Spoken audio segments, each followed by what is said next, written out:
تو وہاں فرعون حاکم تھا اور یہاں فرعون صفت یزید حاکم تھا.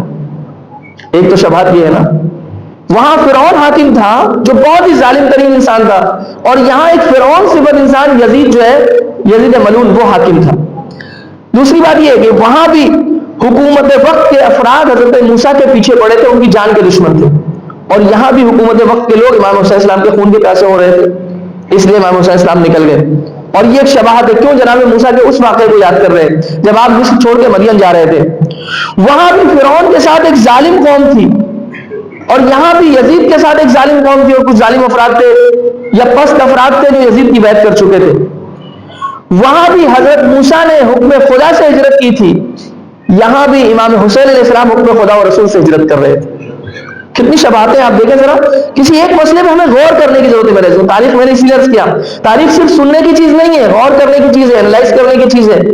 انالائز کریں تو اندازہ ہو کہ آخر کیا ریزن کیا ہے. قرآن مجید میں اتنی ساری آیتیں ہیں, ان میں سے کوئی اور آیت کیوں نہیں پڑھی امام حسین السلام نے؟ کسی اور آیت کی بھی تلاوت فرما سکتے تھے, آخر وہی آیت کیوں تلاوت کر رہے ہیں؟ کوئی تو وجہ ہوگی نا. اس کے علاوہ وہاں بھی انجام آخر میں خدا کے حوالے کیا گیا تھا, اور یہاں بھی انجام خدا کے حوالے کیا گیا تھا. ہجرت کر رہے تھے, انجام خدا کے حوالے, نتیجہ خدا کے حوالے. خدا جو چاہے گا وہ ہوگا, اللہ نے جو ارادہ کیا ہے وہی نتیجہ ہوگا, ہے نا. جناب موسیٰ کی دعا ہے, یہ دعا میرے عزیزوں, میں یہاں پہ آپ نے شاید غور کیا ہو, میں قنوت میں پڑھتا ہوں اکثر, آپ بھی اس دعا کو اپنے قنوت میں چاہے تو شامل کر سکتے ہیں. اور بہت ہی خوبصورت اور بہت ہی پیاری دعا, قرآنی دعا ہے. قرآنی دعائیں بہت اہم دعائیں ہیں, قرآنی دعاؤں سے ہم مانوس ہو جائیں اور قرآنی دعاؤں کو ہم یاد کر لیں. قرآنی دعا میں سے یہ جناب موسیٰ کی زمانی جو دعا ہے کہ جب جناب موسیٰ علیہ السلام جا رہے تھے مدین کے راستے میں, تو ایک دعا کر رہے تھے, رب انی لما انزلت الی من خیر فقیر, اے پروردگار جو خیر تو نے میرے لیے نازل کیا ہے اپنی طرف سے اس کا میں محتاج ہوں. جو خیر تیری طرف سے میرے لیے آ رہا ہے میں اس کا بہت محتاج ہوں. ہم بھی اگر اپنی نمازوں میں, اپنی زندگی میں یہ دعا شامل کر لیں, پروردگار جو بھی خیر تو نے ہمارے لیے رکھا ہو ہماری زندگیوں میں, میں اس کا محتاج ہوں پروردگار, تو ہماری زندگی میں وہ خیر نازل کر دے. بعض دعائیں بہت اہم ہیں میرے عزیزوں. اس دن میں نے دعا ابو حمزہ کا تذکرہ کیا تھا, اس میں ایک اور جملہ میں عرض کر دوں, بہت ہی خوبصورت فقرہ ہے دعا ابو حمزہ کا, بہت ہی خوبصورت فقرہ ہے. اور وہ دعا کا فقرہ اگر آپ یاد کر لیں اور اپنی نماز میں شامل کر لیں, بہت ہی خوبصورت فقرہ ہے. چاہے آپ قنوت میں پڑھ سکتے ہیں, آپ بہرحال آخری سجدے میں پڑھیں, یا نماز کے علاوہ بھی آپ اس فقرے کو دہرا سکتے ہیں. جب بھی آپ کا دل اچھا ہو, کیفیت اچھی ہو, جب بھی آپ خدا کے ساتھ کنیکٹ ہو, تو ایک جملہ کہیں. اس میں کیا دعا ابو حمزہ میں کیا جملہ ہے؟ دیکھیں اہل بیت علیہ السلام نے کس طرح ہمیں راز و نیاز کا سلیقہ سکھایا, اور کیسے پروردگار کے کرم کو اپنی طرف موڑنا ہے یہ طریقہ انہوں نے سکھایا ہمیں. کیا کہا کہ اے اللہ میں جانتا ہوں کہ اگر تو مجھے عذاب کرے گا اور مجھے جہنم میں ڈالے گا, لو ادخلتنی النار ففی ذلک سرور عدوک, اگر تو نے مجھے جہنم میں ڈالا تو اس میں تیرے دشمن کی خوشی ہے. وَإِنْ أَدْخَلْتَنِ الْجَنَّةَ فَفِي ذَلِكَ سُرُورُ نَبِيِّكَ, اور اگر تو نے مجھے جنت میں داخل کیا تو اس میں تیرے نبی کی خوشی ہے. اور خدا کی قسم میں جانتا ہوں کہ تجھے اپنے نبی کی خوشی زیادہ عزیز ہے نا, تجھے اپنے دشمن کی خوشی تھوڑی دیکھنا ہے, تو اپنے نبی اور اپنے حبیب کی خوشی دیکھے گا. کتنا خوبصورت جملہ ہے میرے عزیز و. یعنی ایسے راز و نیاز کرے پروردگار سے بندہ, اس طرح اللہ سے جب کہے گا تو کیسے گیا پروردگار, یقیناً اس کو حیا آئے گی کہ اس بندے کو میں جہنم میں ڈال دوں جو کہہ رہا ہے کہ اللہ مجھے بھی معلوم ہے کہ اگر تو نے جہنم میں ڈال کر دشمن خوش ہو جائیں گے, اور تو نے مجھے جنت میں بھیجا تو تیرے نبی خوش ہوں, کیونکہ میں ان کا امتی ہوں, میں ان کا کلمہ گو ہوں, میں ان کا کلمہ پڑھنے والا ہوں. اور خدا کی قسم مجھے معلوم ہے کہ ان سرور نبیک احب الیک من سرور عدوک, مجھے خدا کی قسم یہ پتا ہے کہ تجھے تیرے نبی کی خوشی زیادہ عزیز ہے تیرے دشمن کی خوشی سے. یہ کیسے ہو سکتا ہے کہ تو مجھے جہنم میں ڈال دے. خوب یہ دعا بھی ہم یاد کریں, رب انی لما انزلت الی من خیر فقیر. تو یہ ایک اور بات, ایک اور چیز دیکھیں, جب جناب موسیٰ علیہ السلام ہجرت کر کے گئے مدین کی طرف, اور اس کے بعد جب ادھر سے واپس ہو رہے تھے, کئی سال کے بعد البتہ واپس ہوئے, تو اس کے بعد ہی جناب موسیٰ علیہ السلام کو نبوت ملی تھی. امام حسین علیہ السلام کو ہجرت کر کے جا رہے ہیں, اس ہجرت کے نتیجے میں اگرچہ ظاہری طور پہ شہادت حاصل ہوئی ہے, لیکن اس شہادت کا نتیجہ یہ نکلا ہے کہ نسل امامت امام حسین علیہ السلام کے نسل میں آ گئی ہے. آگے کے 9 امام کس کی نسل میں ہے؟ امام حسین علیہ السلام کی نسل میں. یعنی اس کا مطلب اس ہجرت کا نتیجہ نبوت تھا تو اس ہجرت کا نتیجہ امامت ہے. ہاں دیکھیں کتنی شباہتیں ہیں. وہاں بھی حضرت موسیٰ علیہ السلام جب ہجرت کر کے گئے اور واپس آئے تو اس کے بعد حالات فراہم ہوئے اور دین خدا پھیلنے لگا. امام حسین علیہ السلام نے بھی جو ہجرت کی تھی اس کے بعد پھر کیا ہوا؟ دین خدا پھیلنے لگا اور دین خدا کی تبلیغ اور صحیح دین جو ہے اس کو پہنچانے کے لیے اسباب اور فراہم ہو گئے. وہاں پر بھی حضرت موسیٰ علیہ السلام نے جب ہجرت کی اور اس کے بعد واپس آئے تو کچھ وقت کے بعد ایسے حالات فراہم ہوئے کہ وہ فرعون جو ظالم ترین بادشاہ اور حاکم تھا اس دور کا وہ دریائے نیل میں غرق ہو گیا. یہاں پر بھی ایسا ہوا کہ اس ہجرت کے نتیجے میں یزید ملعون دریائے خون حسینی میں غرق ہو گیا آخر. اور آج بھی اس کی گردن میں وہ لعنت کا طوق پڑا ہوا ہے. اور وہاں بھی اس ہجرت کی برکتوں کے نتیجے میں بنی اسرائیل کو نجات ملی تھی اور بنی اسرائیل کے لیے برکتیں نازل ہوئی تھی اللہ کی طرف سے. بنی اسرائیل جو دبی کچلی ہوئی قوم تھی ایک مدت سے, یہاں بھی اس ہجرت کے نتیجے میں امت نبی کو بہت ساری برکتیں نصیب ہوئی. آپ دیکھ رہے ہیں کتنی ساری شباہتیں اس دونوں ہجرتوں میں. اور اسی لیے شاید امام حسین السلام کو جناب موسیٰ کی وہ آیتیں, جناب موسیٰ کی زبانی جو قرآن میں آیتیں ہیں ان آیتوں کی تلاوت فرما رہے ہوں گے شاید. اور بھی وجہ ہو سکتی ہیں, حکمت خود امام حسین السلام بہتر جانتے ہیں. جو بات اپنے ذہن میں آئی غور و فکر کرنے کے بعد وہ میں نے آپ کی خدمت میں عرض کی ہے. تو اس کے بعد کیا ہوا, امام حسین صاحب مکے پہنچ گئے تو وہاں پر جو حاجی حضرات یعنی حاجی, البتہ حج کا سلسلہ بھی شروع نہیں ہوا تھا اور حج کا موسم آنے والا تھا, لیکن اس سے پہلے جو زائرین خانہ خدا تھے وہ امام حسین السلام کی خدمت میں آتے تھے. عبداللہ ابن زبیر روز امام حسین السلام کے پاس آتا تھا. اور یہ بھی ملتا ہے کہ عبداللہ ابن زبیر جو ہے اس نے کئی بار یہ پیشکش کی امام حسین السلام کو کہ آئیے مل کر کے ہم قیام کرتے ہیں, لیکن امام حسین السلام جانتے تھے کہ عبداللہ ابن زبیر کا مقصد حکومت دنیا ہے اور اس کا مقصد جو ہے وہ کچھ اور ہے. حسین ابن علی کا مقصد دین کو بچانا ہے, عبداللہ ابن زبیر دنیا چاہتا ہے. اور جہاں مقصد الگ الگ ہو وہاں پر ہمراہی نہیں ہو سکتی. جہاں مقصد بالکل 180 ڈگری ایک دوسرے سے الگ ہے اور ایک دوسرے کے جسٹ اپوزٹ ہیں, وہاں ایک دوسرے کی ہمراہی کا کوئی مطلب نہیں ہے. اس کے ساتھ تو ہم نہیں چل سکتے. ملتا ہے کہ جب عبداللہ ابن زبیر سے بیعت مانگی گئی اور عبداللہ ابن زبیر نے بیعت سے انکار کیا تو عبداللہ ابن زبیر بھی رات میں نکلا اور امام حسین السلام بھی رات میں نکلے, مگر دونوں میں ایک بنیادی فرق تھا. عبداللہ ابن زبیر جب نکلا تو ایسے راستوں سے نکل کر مکے پہنچا جو عام راستے نہیں تھے, چھپ چھپا کر مکے پہنچا. اور امام حسین علیہ السلام جب مکے کے لیے نکلنے لگے مدینے سے تو آپ اسی عام شاہراہ سے گزرے اور عام شاہراہ سے نکلے جہاں سے سارے لوگ جاتے تھے.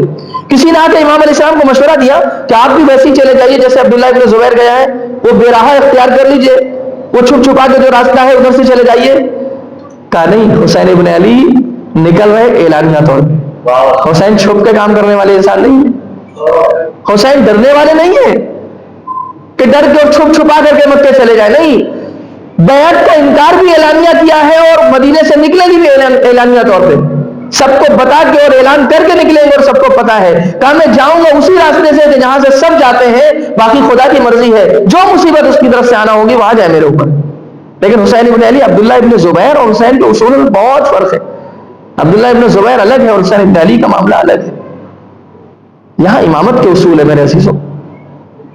خوب اس کے بعد میں ملتا ہے کہ اب دھیرے دھیرے خبر جو ہے وہ عراق میں پھیلنے لگی. عراق میں خبر پہنچی کہ معاویہ جو ہے وہ دنیا سے گزر گیا ہے, اور اس کے بعد یہ خبر پہنچی کہ امام حسین السلام نے اور عبداللہ ابن زبیر دونوں نے بیعت سے انکار کیا اور دونوں اس وقت مکے میں موجود ہیں.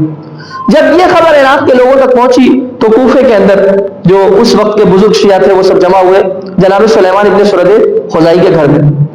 یہاں پہ سب کا اجتماع ہوا. اب دیکھیں یہاں پر کیا گفتگو ہوئی, میں آپ کی خدمت میں رکھتا ہوں تاریخ میں, اور اس سے جو ہم نتیجے نکال سکتے ہیں اور جو لیسنس لے سکتے ہیں وہ آپ دیکھیے گا, غور کیجیے گا.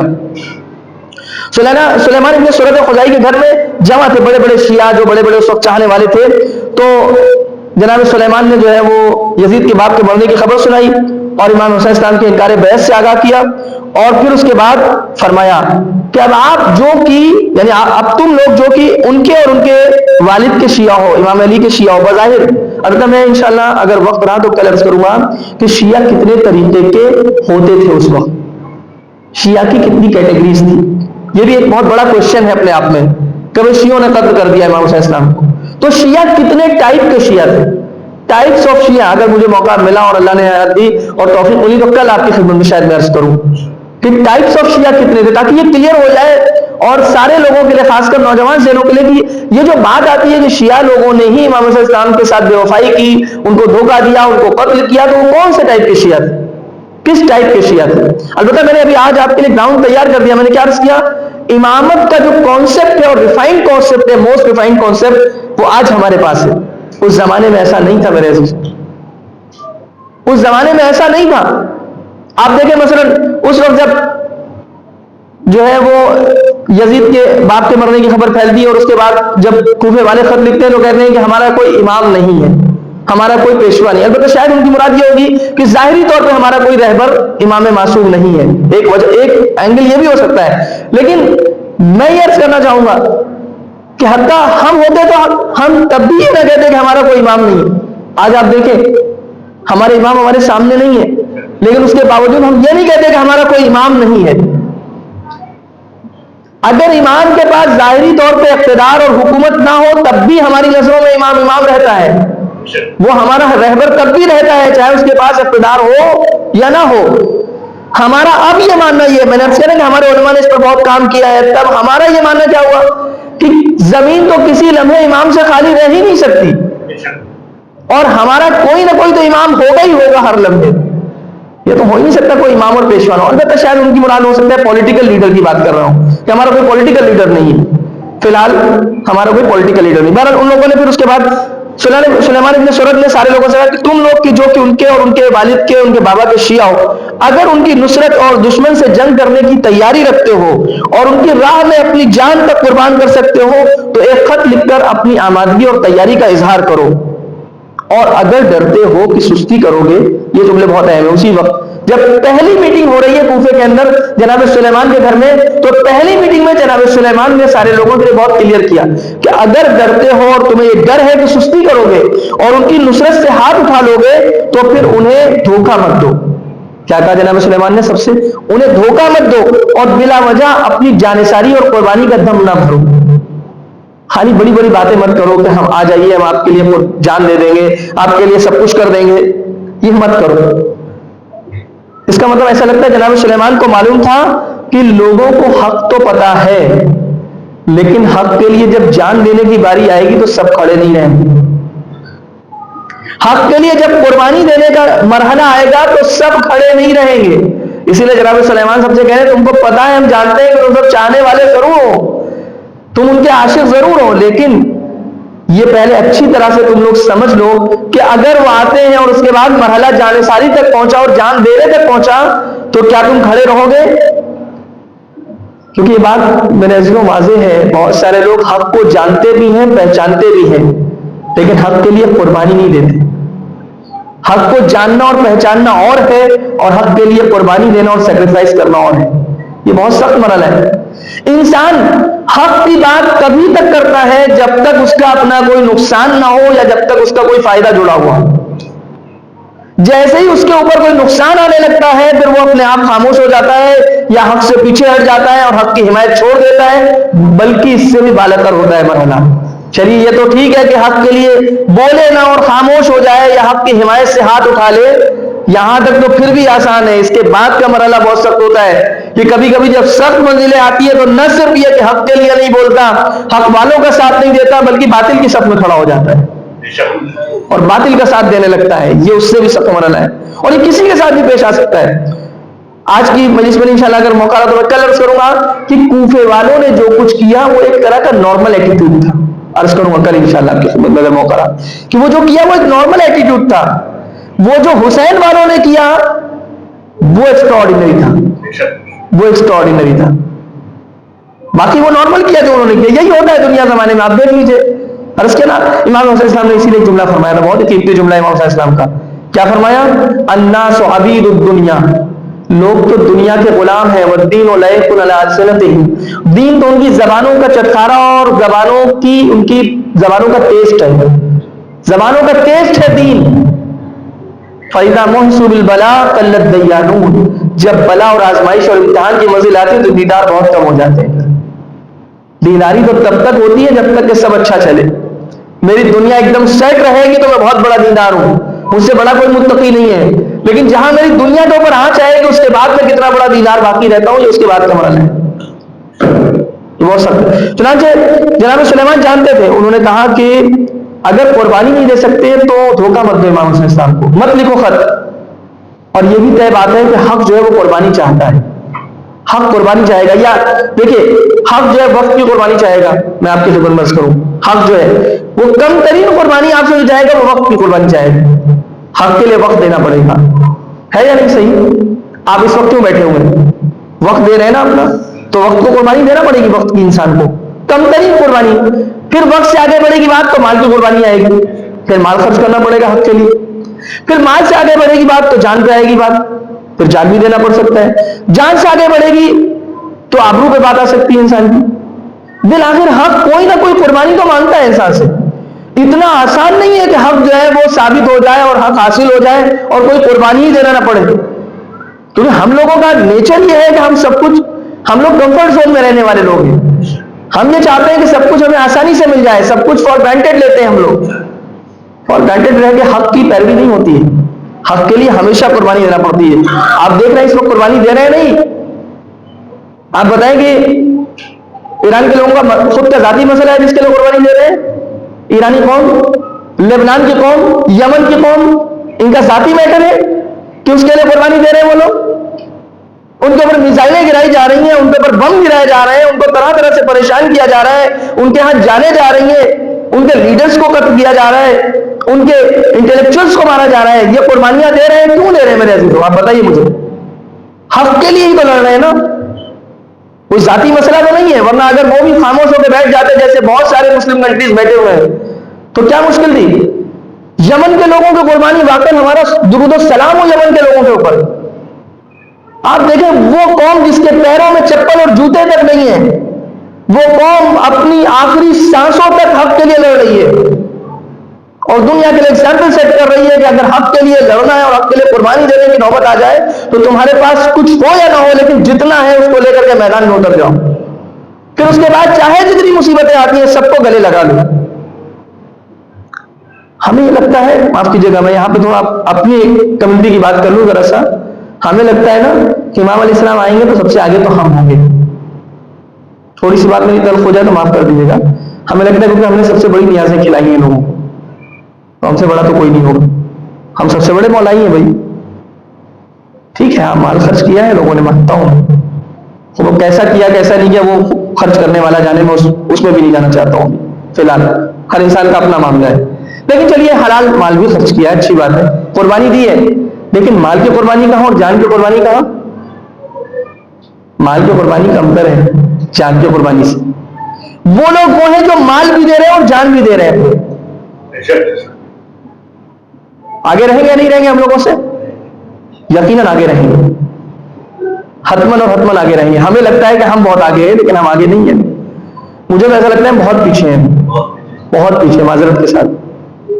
ایک بات کہوں میں، تھوڑا سا تلخ ہو جائے شاید یہ بھی، ابھی آپ نے دیکھا نا ایک قوم وہ تھی جس کے اوپر بم برس رہے تھے اور وہ قوم وہ تھی جو کھڑی تھی، وہاں کے لوگوں کی جو ویڈیوز آئے آپ کے سامنے، آج تو سوشل میڈیا نا سب کچھ آتا ہے، وہاں کے بچوں کے ویڈیوز، نماز جمعہ کی ویڈیو آپ سب نے دیکھی ہوگی، نماز جمعہ میں کس انداز سے لوگ نکلے ہوئے تھے، ایسا لگتا تھا کہ وہاں پر بم گر رہے ہیں اور اس طرح سے دشمن کے حملے ہو رہے ہیں، کسی کو ڈر تھا نہیں۔ اور ایک یہ قوم ہے جو ہمیشہ یہ کہتی تھی کہ ہم جا رہے ہیں کربلا، آرزو یہی ہے کہ وہاں سے زندہ نہ لوٹے۔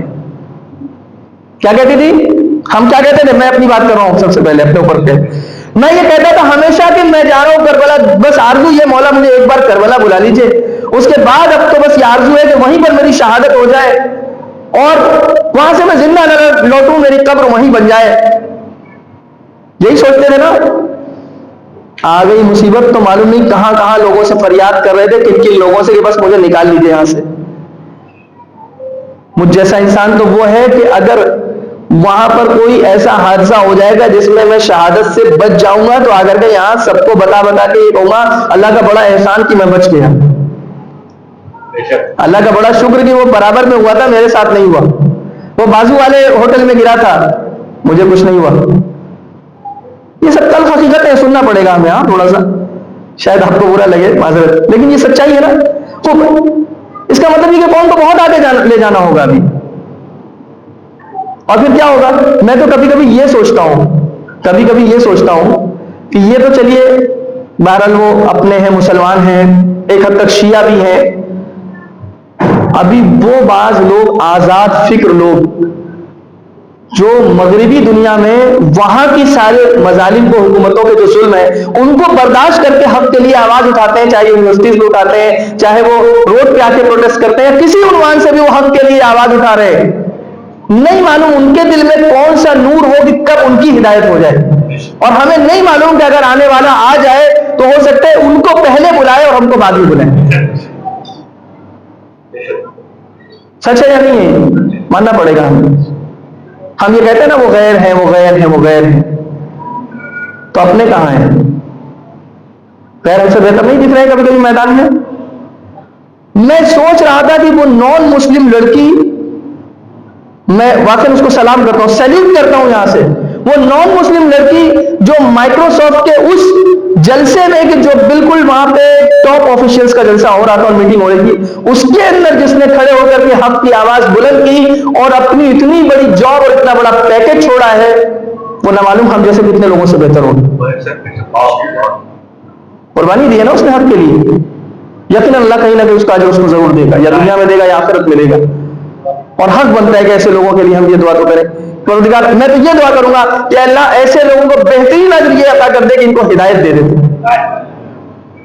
ان کو تو وہ راستہ دکھا دے، وہ نور دکھا دے کہ دنیا میں بھی کامیاب ہو جائے اور آخرت میں بھی کامیاب ہو جائے.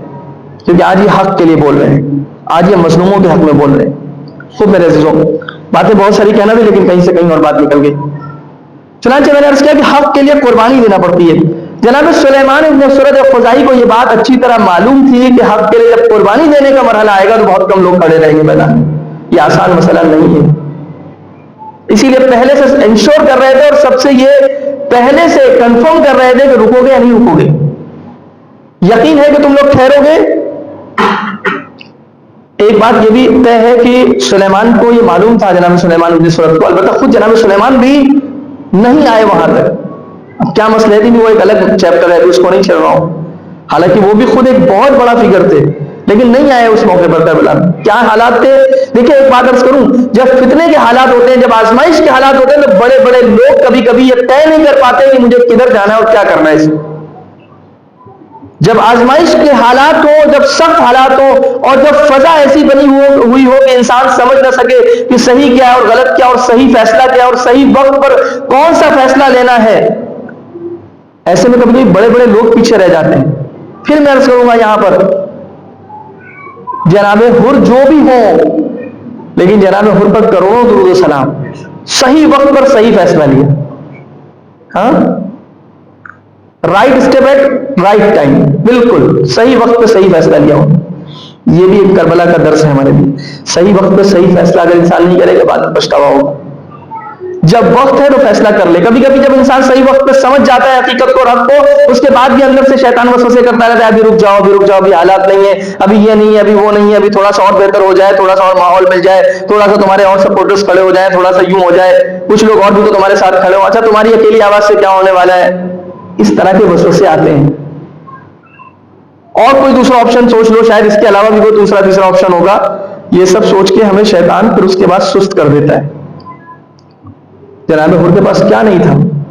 دیکھا جائے تو ظاہری اعتبار سے وہ بہترین پوسٹ بھی تھی، ظاہری اعتبار سے سب آرام و آسائش کے اسباب بھی تھے، وہ سارا فخر کے لیے ان کے پاس سبب بھی تھا، کمانڈر ہیں ایک فوج کے. اتنا سب ہونے کے بعد سب کچھ ٹھکرانا آسان نہیں ہوتا ہے. لیکن ہوتا یہ کہ جب دل میں ایمان کا نور چمک جاتا ہے تو پھر انسان ساری چیزوں پہ ٹھوکر مار دیتا ہے. جیسے کہاں ہوا جناب موسیٰ کے دربار میں، جناب موسیٰ کے فرعون کے دربار میں جناب موسیٰ سے جب مقابلہ ہوا جادوگروں کا، تو پھر کیا ہوا؟ جب جادوگروں کے لیے حق ثابت ہو گیا تو سب سجدے میں گر گئے اور کہا کہ ہم ایمان لاتے ہیں موسیٰ اور ہارون کے خدا کے اوپر. اور فرعون اس کے بعد غیظ و غضب میں آ گیا اور اس نے کہا کہ تم ہم سے بنا پوچھے ایمان لے آئے، اب ہم تمہیں سخت ترین سزا دیں گے، تمہیں ہم اس طرح سزا دیں گے کہ ہم تم کو جو ہے وہ تمہارے ہاتھ اور پیر کو الٹے سمت سے کاٹ دیں گے. مثلا دائنا ہاتھ کاٹیں گے تو بایاں پیر کاٹ دیں گے اور اس کے اپوزٹ. اس طرح تمہارے ہاتھ پیر کو کاٹ کے تمہیں ہم کھجور کے درخت پہ سولی پہ چڑھا دیں گے. تو اس وقت جناب موسیٰ کے سامنے جب وہ جادوگر ایمان لا چکے تھے تو اب انہوں نے ایک جملہ کہا، فرعون کو خطاب کر کے کیا کہا؟ فَاقْضِ مَا أَنْتَ قَاضٍ إِنَّمَا تَقْضِي هَٰذِهِ الْحَيَاةَ الدُّنْيَا، جو کرنا ہے، جو فیصلہ کرنا ہے کر لے، تو بس اس دنیا میں ہی تو ہمارے بارے میں فیصلہ کر سکتا ہے نا، آخرت تو ہماری ہے۔ اب ہمارے لیے روشن ہو گیا کہ حق کیا ہے، اب ہم لے آئے ایمان۔ اب تو کیا کرے گا؟ زیادہ سے زیادہ ایک ہی موت تو آئے گی مجھے، ایک ہی بار تو مجھے مارے گا، اس کے بعد تو نہیں مار سکتا تو مجھے جیسے مارنا ہو، دردناک طریقے سے، ٹارچر دے کے، 3rd ڈگری دے کے، جیسے مارنا ہے مار لے، لیکن ایک ہی بار مارے گا نا۔ اس کے بعد تو ہمارے لیے ابدی زندگی ہے، اس کے بعد تو سعادت ہے ہمارے لیے، کامیابی ہے اس کے بعد۔ اور یہی کربلا والے بھی دیکھ رہے تھے کہ ایک ہی بار تو مرنا ہے، ایک ہی تو زندگی ہے اور ایک ہی بار موت آنا ہے۔ مرنا تو سب کو ہے، کس کو نہیں مرنا ہے؟ کون ہے جو اپنے لیے جو ہے وہ جاویدان زندگی لکھا کے آیا ہے اور امرت پی کے آیا ہے کہ ہمیشہ رہے گا؟ مرنا تو سب کو ہے، یا حق کا ساتھ دیتے ہوئے مر جائیں یا خاموش رہ کے ظالم کی مدد کرتے ہوئے مر جائیں۔ انسان کو خود اختیار کرنا ہے، مرنا تو سب کو ہے۔ تو ایک ہی تو زندگی ہے، ایک بار تو مرنا ہے۔ اور پھر اس کے بعد وہ جو محبت کا اظہار کیا اور اپنی معرفت کا اظہار کیا، وہ کیا خوبصورت ہے کہ یہ تو ایک زندگی ہے، اگر 70 زندگیاں بھی ملتی ہیں حسین ابن علی اور ہمیں 70 مرتبہ جلایا جاتا اور ہمیں مارنے کے بعد ہمیں جلا دیا جاتا، جلانے کے بعد ہماری راہ کو ہوا میں اڑا دیا جاتا، اس کے بعد پھر سے ہمیں زندہ کیا جاتا، پھر بھی یہ جان آپ کے قدموں میں نچھاور تھی۔ یہ سید الشہداء کے اصحاب کی معرفت تھی۔ میرے عزیزوں، حق کے لیے کچھ دینا پڑتا ہے، بس بات کو تمام کیا۔ دیکھیں، حق کے لیے جن لوگوں نے بڑی بڑی قربانیاں دی ہیں، ان میں سے ایک بڑی قربانی دینے والی ہستی کا نام ہے ام المصائب حضرت زینب سلام اللہ علیہا، جس نے بہت کچھ قربان کیا ہے حق کے لیے۔ کسی عالم نے بہت اچھی بات کہی تھی، ماں اور بہنیں میری بات سن رہی ہوں گی، وہاں تک یہ بات اگر پہنچ جائے، کسی عالم نے بات کہی تھی کہ دیکھو اپنے پردے کا خیال رکھنا، کیونکہ حسین ابن علی نے اس پردے کے لیے زینب کا پردہ دیا ہے، اپنی زینب جیسی بہن کا پردہ دیا ہے۔ یہی حجاب باقی رہ جائے، پردہ باقی رہ جائے، حیا اور غیرت باقی رہ جائے، اس کے لیے بہت بڑی قربانی دی ہے حسین ابن علی۔ ہم لوگ تو عام لوگ ہیں، میں اکثر سوچتا ہوں ہم لوگ عام لوگ ہیں، اگر ہماری گھر کی ماں اور بہنوں کو اس طرح سے لایا جائے نا بازار میں، ہم برداشت نہیں کر سکیں گے۔ ارے یہ تو اہل بیت کے گھرانہ تھا، یہ تو امام حسین کی بہن تھی، یہ تو وہ ہستی تھی نا کہ آپ سنتے رہتے ہیں کہ جب مدینے میں اپنے نانا کی زیارت کے لیے جاتی تھی تو رات کی تنہائی میں اور شب کے سناٹے میں جاتی تھی۔ جب رات کا پردہ ہو اور اس کے باوجود ملتا ہے کہ جب جاتی تھی تو امام حسن اور امام حسین ساتھ میں ہوتے تھے، اور جب روضہ رسول کے قریب پہنچتی تھی تو روضہ رسول پہ جو چراغ روشن ہوتے تھے ان کو گل کر دیا جاتا تھا۔ کیوں؟ کہ کسی کی گویا ایسا لگتا تھا، اتنا اہتمام تھا کسی کو زینب اور ام کلثوم کی پرچھائی میں نہ دکھنے پائے، جس کے لیے اتنا پردے کا اہتمام کیا جاتا رہا ہو، اس کا پردہ امام حسین نے صرف اس لیے لیا ہے کہ ہماری ماں اور بہنوں کا پردہ باقی رہ جائے، ہمارے گھروں میں دین باقی رہ جائے، حیا اور غیرت باقی رہ جائے۔ جناب زینب ام المصائب بیوی ہے۔ کیوں کہا جاتا ہے جناب زینب کو ام المصائب؟ غور کیجیے، کبھی سوچا ہے؟ بیوی وہ ہستی ہے جس نے بچپن سے لے کر کے اپنی آخری عمر تک صرف مصائب دیکھے اور بڑے بڑے مصائب دیکھے ہیں۔ اپنی کمسنی میں پہلی مصیبت یہ دیکھی ہے کہ نانا رسول خدا دنیا سے رخصت ہوئے ہیں اور ماں نانا کی فراق میں بے چین اور گریا کر رہی ہے، اور جب ماں گریا کرتی ہے تو مدینے والے گریا نہیں کرتے۔ عزیزانو، اب یہ دن آگے بڑھ رہے ہیں تیزی سے، جتنا ہو سکے گریا کریں، جتنا ہو سکے آنسو بہا لیں۔ میں نے اس سے پہلے درس کیا، معلوم نہیں ہم میں سے کون اگلے سال رہے کون نہ رہے۔ آج تو جناب زینب کو ان کے لال کا برسہ دینا ہے، ان کے بیٹوں کا برسہ دینا ہے، کہ لاڈلوں کا برسہ دینا ہے۔ عزیزانو، اس کے بعد جو مصیبت دیکھی ہے، ماں کے پہلو پہ جلتا ہوا دروازہ گرا ہے، یہ بھی شاید نے دیکھا ہے۔ اس کے بعد یہ دیکھا ہے کہ زمانے نے کیسے میرے بابا سے بے رخی اختیار کر لی، اور میرا بابا میری ماں کے دنیا سے جانے کے بعد کتنا تنہا ہو گیا تھا۔ اور پھر وہ منزل بھی دیکھی ہے جناب زینب نے کہ بابا کو زخمی سر کے ساتھ بیت الشرف لایا گیا، اور اس کے بعد جب میرے بابا کے جنازے کو اٹھایا گیا تو ایک منزل آنے کے بعد پھر میرے بابا کے جنازے میں کوئی نہ تھا۔ میرے بابا کے لاش کو اس طرح دفن کیا گیا کسی کو خبر نہ ہونے پائے، اس لیے کہ دشمن ہو سکتا تھا جنازے کے ساتھ بے حرمتی کرتے۔ اور پھر اس کے بعد وقت گزرتا گیا، یہاں تک کہ امام حسن کا دور آ گیا۔ پھر بیوی نے ایک اور مصیبت دیکھی، ارے بھائی کے کلیجے کے ٹکڑے کچرے گرتے ہوئے بیوی زینب نے دیکھے۔ البتہ جب امام حسن علیہ السلام کا جنازہ تیار ہوا تو شان سے اٹھا۔ شاید اس وقت بی بی زینب کے دل میں خیال آیا ہو، شہزادی کے دل میں خیال آیا ہو، ٹھیک ہے میرے بابا کا جنازہ تنہائی میں دفن ہو گیا، میری ماں کا جنازہ بھی رات کی تاریکی میں اٹھ گیا، مگر بھیا کا جنازہ شان سے اٹھ رہا ہے۔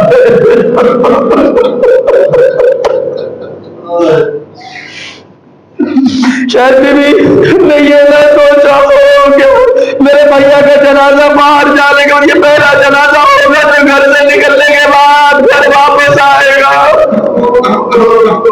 اس جنازے پہ اتنے تیر لگائے جائیں گے کہ کفن خون سے رنگین ہو جائے۔ اجرکم اللہ۔ اور پھر ابدارو منزل آ گئی کہ اب زینب کربلا کے لیے آمادہ ہے۔ جناب زینب مدینے سے الوداع کر رہی ہے، بھائی کے ساتھ مدینے سے رخصت ہو رہی ہے۔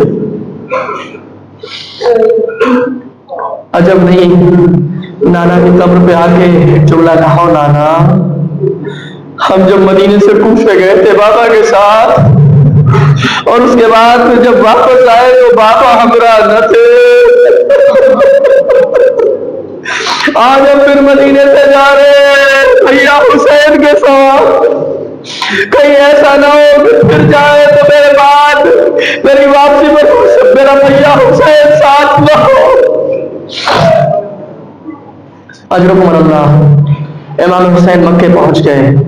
ملتا ہے تاریخ میں معتبر مقاتل میں آپ کی خدمت میں کوشش کرتا ہوں بیان کرنے کی۔ امام حسین جب مکے پہنچے تو ملتا ہے کہ مکے سے جب امام عراق کی طرف روانہ ہونے لگے تو کچھ دور پہنچے تھے منزل عتیق پر کہ جناب عبداللہ ابن جعفر اپنے دونوں بیٹوں کو لے کر اور محمد کو لے کر کے امام حسین کی خدمت میں پہنچے، اور پہنچنے کے بعد عرض کی مولا میں تو آپ کے ساتھ نہیں آ سکتا کسی مجبوری کے تحت، لیکن میرے بچوں کو آپ اپنے ہمراہ لے جائیے، اور بچوں کو سمجھایا دیکھو ماموں پر کوئی وقت آ جائے تو اپنی جان دینے میں کوتاہی نہ کرنا۔ ارے میں کہوں گا عبداللہ پریشان مت ہو، اس لیے کہ آپ اور محمد کو ساتھ بھیج رہے، ساتھ میں ان کی ماں زینب بھی تو ہے نا۔ ارے یہ کیسے ہو سکتا ہے کہ زینب کے بھائی میں کوئی وقت آئے اور زینب اپنے بچوں کو بھائی پر خدا نہ کرے؟ اور زینب نے تو ایسی ہی تربیت کی ہوگی نا بچوں کی کہ جب بھی کبھی وقت آ جائے بھیا حسین کے لیے اپنا سب کچھ قربان کر دینا۔ البتہ وہاں سے ایک بات کہنے کو بھی چاہتا ہے، آپ سوچیں ذرا سا، دیکھیں ایک نفسیاتی بات ہے، اگر آپ اس کو محسوس کر لیں اور میری بات پہنچ جائے تو آپ بہت گریا کریں گے۔ آپ دیکھیں ماموں اور بھانجے کا رشتہ بڑا محبت کا رشتہ ہوتا ہے، بہت محبت کا رشتہ ہوتا ہے۔ نانحال سے ایک الگ رشتہ ہوتا ہے بچوں کا۔ آپ دیکھیں یہ ہوتا ہے نا کہ بچے نانحال جانے کے شوق میں پورے سال انتظار کرتے ہیں، اور جب پہنچتے ہیں نانحال تو بہت ساری وہ خواہشیں جو اپنے گھر میں پوری نہیں ہوتی ہیں ایک بار لب ہلاتے ہیں ماموں سے، اور ماموں وہ چیز لا کے رکھ دیتے ہیں۔ کیوں؟ یہ میری بہن کے بچے ہیں۔ کس کے بچے ہیں؟ میری بہن کے بچے ہیں، میرے بھانجے ہیں۔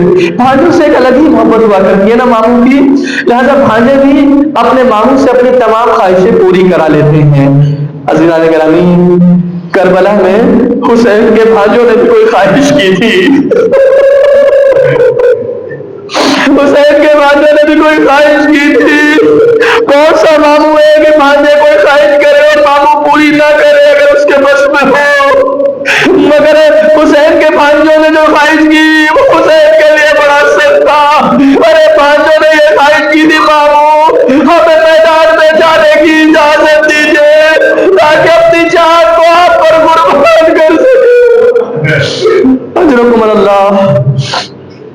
ملتا ہے کہ شب عاشور جب ساری بیویاں، علماء بیان کرتے ہیں، جب ساری بیویاں اپنے بچوں کو سمجھا رہی تھی اور روز عاشور کے لیے آمادہ کر رہی تھی، تو زینب بھی اپنے بچوں کو یہی سمجھا رہی تھی، دیکھو دیکھو بچوں، کل جب میدان کارزار گرم ہوگا اور میرے بھائی پر مصیبت آئے گی تو تم سب پہ تم مجھے سرخرو کر دینا، ارے اپنی جان کو اپنے ماموں پر نچھاور کر دینا تاکہ زینب پہ سر اونچا ہو جائے۔ اجرکم اللہ۔ مقاتل لکھتے ہیں کہ اور محمد میں پہلے محمد میدان کی طرف روانہ ہوتے ہیں اور اس کے بعد پیچھے پیچھے اور جاتے ہیں۔ محمد جب میدان میں پہنچتے ہیں تو محمد میدان میں جا کے رجس پڑھتے ہیں، اے دشمنوں میں تمہاری شکایت خدا سے کروں گا، ارے تم نے قرآن کی تعلیمات کو سے پوچھ ڈال دیا، تم نے قرآن کی محکم آیتوں کو ترک کر دیا ہے۔ اور اس کے بعد جب اور پہنچتے ہیں تو اور پہنچنے کے بعد اس طرح رجس پڑھتے ہیں اور دشمن کو للکارتے ہیں، دشمنوں جو جانتا ہے وہ جانتا ہے اور جو نہیں پہچانتا وہ پہچاننے میں جعفر طیار کا پوتا ہوں، وہ جعفر طیار جو نورانی جنت میں ہے، وہ جعفر طیار جن کو اللہ نے ہرے پر عطا کیے ہیں، جن سے وہ جنت میں پرواز کرتے ہیں، اور یہی ان کے شرف کے لیے محشر میں کافی ہے۔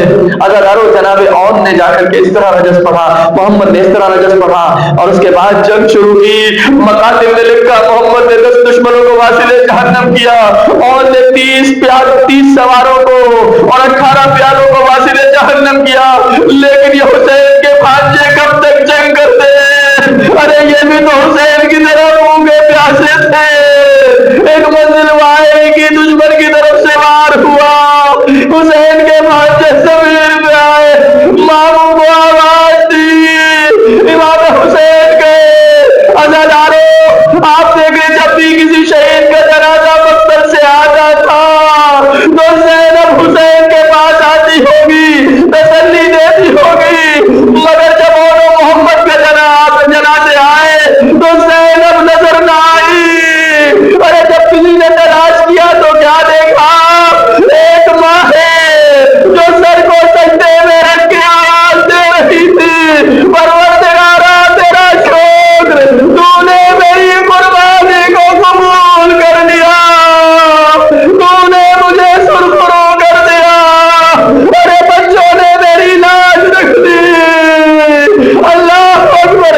زینب بچوں پہ گریا نہیں کرتی تھی، پورا واقعہ گزر گیا، کربلا کے بعد کے حالات گزر گئے۔ آپ دیکھیں 11ویں محرم کو جب اسیروں کو مقتل سے گزارا گیا، کسی روایت نے نہیں لکھا زینب نے اپنے کو محمد کے جنازے پہ گرایا ہو، خود کو حسین کے جنازے پہ گرا کے آواز دے رہی تھی، ارے کیا تو ہی میرا بھائی حسین ہے؟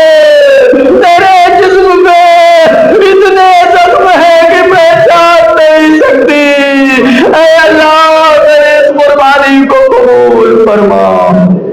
اللہ لعنت اللہ علی القوم الظالمین۔